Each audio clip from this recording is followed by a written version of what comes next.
ಶ್ರೀರಂಗನಾಥ ಪಾದುಕಾ ಸಹಸ್ರಂ ಪ್ರಸ್ತಾವ ಪದ್ಧತಿ. ಶ್ರೀಮಾನ್ ವೆಂಕಟನಾಥಾರ್ಯಃ ಕವಿತಾರ್ಕಿಕಕೇಸರಿ ವೇದಾಂತಾಚಾರ್ಯವರ್ಯೋ ಮೇ ಸನ್ನಿಧತ್ತಾಂ ಸದಾ ಹೃದಿ ಸಂತಃ ಶ್ರೀರಂಗಪೃಥ್ವೀಶ ಶರಣತ್ರಾಣಶೇಖರಃ ಜಯಂತಿ ಭುವನತ್ರಾಣಪದಪಂಕಜರೇಣವಃ ಭರತಾಯ ಪರಂ ನಮೋऽस्तु ತಸ್ಮೈ ಪ್ರಥಮೋದಾಹರಣಾಯ ಭಕ್ತಿಭಾಜಾಂ ಯದುಪಜ್ಞಮಶೇಷತಃ ಪೃಥಿವ್ಯಾಂ ಪ್ರತೀತೋ ರಾಘವ ಪಾದುಕಾ ಪ್ರಭಾವಃ ವರ್ಣಸ್ತೋಮೈಃ ವಕುಲಸುಮನೋ ವಾಸನಾದ್ಮುದ್ವಹಂತಿ ಆಮ್ನಾಯಾನಾಂ ಪ್ರಕೃತಿಮಪರಾಂ ಸಂಹಿತಾಂ ದೃಷ್ಟವಂತಂ ಪಾದೇ ನಿತ್ಯ ಪ್ರಣೀತಧಿಯಂ ಪಾದುಕೆ ರಂಗಭರ್ತುಃ ತ್ವನ್ನಾಮಾನಂ ಮುನಿಃ ಭಜೆ ತ್ವಾಮಹಂ ಸ್ತೋತು ಕಾಮಃ ದಿವ್ಯಸ್ಥಾನಾತ್ ತ್ವಮಿವ ಜಗತಿ ಪಾದುಕೆ ಗಾಹಮಾನಾ ಪಾದನ್ಯಾಸಂ ಪ್ರಥಮಮನಘಾ ಭಾರತೀಯತ್ರ ಚಕ್ರೆ ಯೋಗಕ್ಷೇಮಂ ಸಕಲಜಗತಾಂ ತ್ವಯ್ಯಧೀನಂ ಸಜಾನನ್ ವಾಚಂ ದಿವ್ಯಾಂ ದಿಶತು ವಸುಧಾ ಸ್ತೋತ್ರ ಜನ್ಮಾ ಮುನಿರ್ಮೇ ನೀಚೇಪಿ ಹಂತ ಮಮ ಮೂರ್ಧನಿ ನಿರ್ವಿಶೇಷಂ ತುಂಗೇಪಿ ಯನ್ನಿವಿಶತೆ ನಿಗಮೋತ್ತಮಾಂಗೆ ಪ್ರಾಚೇದಶ ಪ್ರಭೃತಿಭಿಃ ಪ್ರಥಮೋಪಗೀತಂ ಶ್ರೋಷ್ಯಾಮಿ ರಂಗಪದಿ ಪಾದುಕಯೋ ಯುಗಂ ತತ್ ದತ್ತೇ ಮುಕುಂದ ಮಣಿಪಾದುಕಯೋರ್ನಿವೇಶಾತ್ ಬಲ್ಮೀಕ ಸಂಭವ ಗಿರಾ ಸಮತಾ ಮಮೋಕ್ತಿಃ ಗಂಗಾ ಪ್ರವಾಹ ಪತಿತಸ್ಯ ಕಿಯಾನಿ ಪಶ್ಯಾತ್ ರತ್ಯೋದಕಸ್ಯ ಯಮುನಾ ಚಲಿಲಾದ್ವಿಶೇಷಃ ವಿಜ್ಞಾಪಯಾಮಿ ಕಿಮಪಿ ಪರಿವರ್ಣಭೀತಿಃ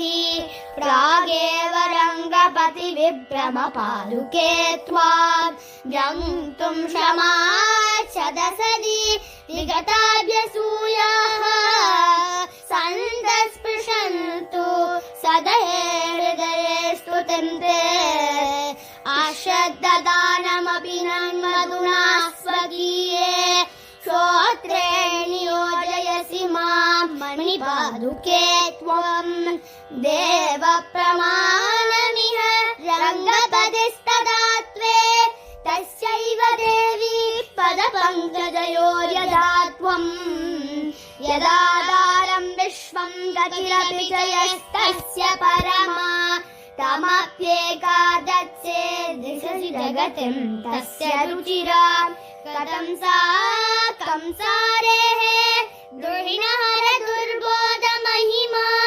ಕವೀನಾಂ ಶೂದ್ರಾಣಾಂ ತ್ವಮಸಿ ಮಣಿಪಾದುಸ್ತುತಿಪದಂ ಶ್ರುತಪ್ರಜ್ಞಾ ಸಂಪನ್ಮಹಿತ ಮಹಿಮಾನಃ ಕತಿ ಕತಿ ಸುಬಂತಿ ತ್ವಾಂ ಸಂತಃ ಶ್ರುತಿಕುಹರಹಂಡೂವರಗಿರಃ ಅಹಂ ತ್ವಲ್ಪಃ ತತ್ತ್ವದ್ಯಯ್ಯ ಬಹುಜಲ್ಪಾಮಿ ತದಪಿ ತ್ವದಾಯತ್ತಂ ಕ್ಷಿತಿರಮಣ ಪಾದಾವನಿ ವಿದುಃ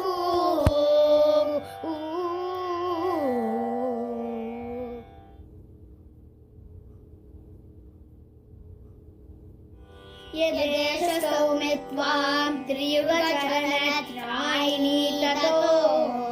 ಮಹಿಮ್ನಃ ಕಾಹಾನಿಸ್ತವ ಮಮ ತು ಸಂಪನ್ನಿರವಧಿಃ ಶೃಣಾಲೀಲಾಕಾಮಂ ಭವತು ಸುರಸಿಂಧುರ್ಭಗವತಿ ತದೇಶಾತ್ ಕಿಂ ಭೂತಾ ಸದು ಸಪದಿ ಸಂತಾಪರಹಿತಃ ಮಿತ ಪ್ರೇಕ್ಷಾಲಾಭಕ್ಷಣ ಪರಿಣಮತ್ಪಂಚ ಶಪದ ಮದಕ್ತೆ ಸ್ವೈ येषां महित कवि संब्रह्म विषये न कस्येयं हास्य हरिचरणदात्री क्षितितले मुहुर्वाद्यादूते मुखपवन विस्फूर्जितमिव निस्सन्देह निजापकर्ष विषय उत्कर्षोऽपि हर्षोदय प्रत्यूढक्रम भक्ति वैभव भवद् वैयाप्यवचालितः रङ्गाधीश पदध्रवर्णन कृता रम्भे निगुम्बे गिराम् नर्मास्वादिषु वेङ्कटेश्वर कविः नासीरमासी घटी रङ्गक्ष्मापतिरत्नपादु भवति तुष्टु सदो मे जवात् जम्बन्तां भवदीय सिन्धितसुधा सन्दोह सन्देहदाः श्लाघाकूर्णित चन्द्रशेखर जटा चङ्गाल गङ्गापयः त्राषादेश शङ्कर प्रशरणो सिक्ताः स्वयं सूक्तयः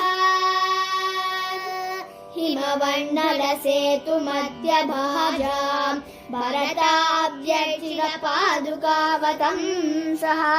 अतपोदन धर्मतः कवीनाम् अखिलेष्वस्मि मनोरथेष्वभाव्यः अनिदं प्रशमस्य शब्दराशेः अपदं रङ्गधुरीन पादुके त्वाम् गतभीतिरभिष्टुवन्निमोहात् परिहासेन विनोदयामि नादम् वृत्तिभिर्बहुविधाभिराश्रिता वेङ्कटेश्वर कवेः सरस्वती अद्य रङ्गपतिरत्नपादुके नर्तकीव भवती निषेवताम् अपार करुणाम्बुदेस्तव खलु प्रसादादहम् विधातुमपि शक्नुयाम् सरसहस्रिकां संहिताम् तथापि हरिपादुके तव गुणौ गलेश स्थिते उदाहृदिरियं भवेत् मितापि युक्ता स्तुतिः अनुकृतनिजनानां मुक्तिमापादयन्ति मनसि वचसि तत्त्वं सावधाना मम स्याः निशमयति यदासौ निद्रया दूरमुक्तः परिषदि सह लक्ष्म्या पादुके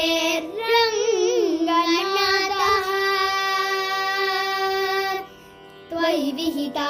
स्तुतिरेषा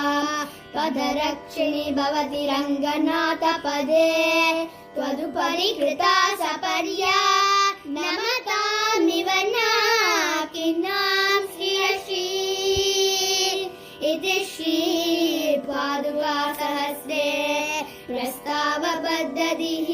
प्रथमा कवितार्किक सिंह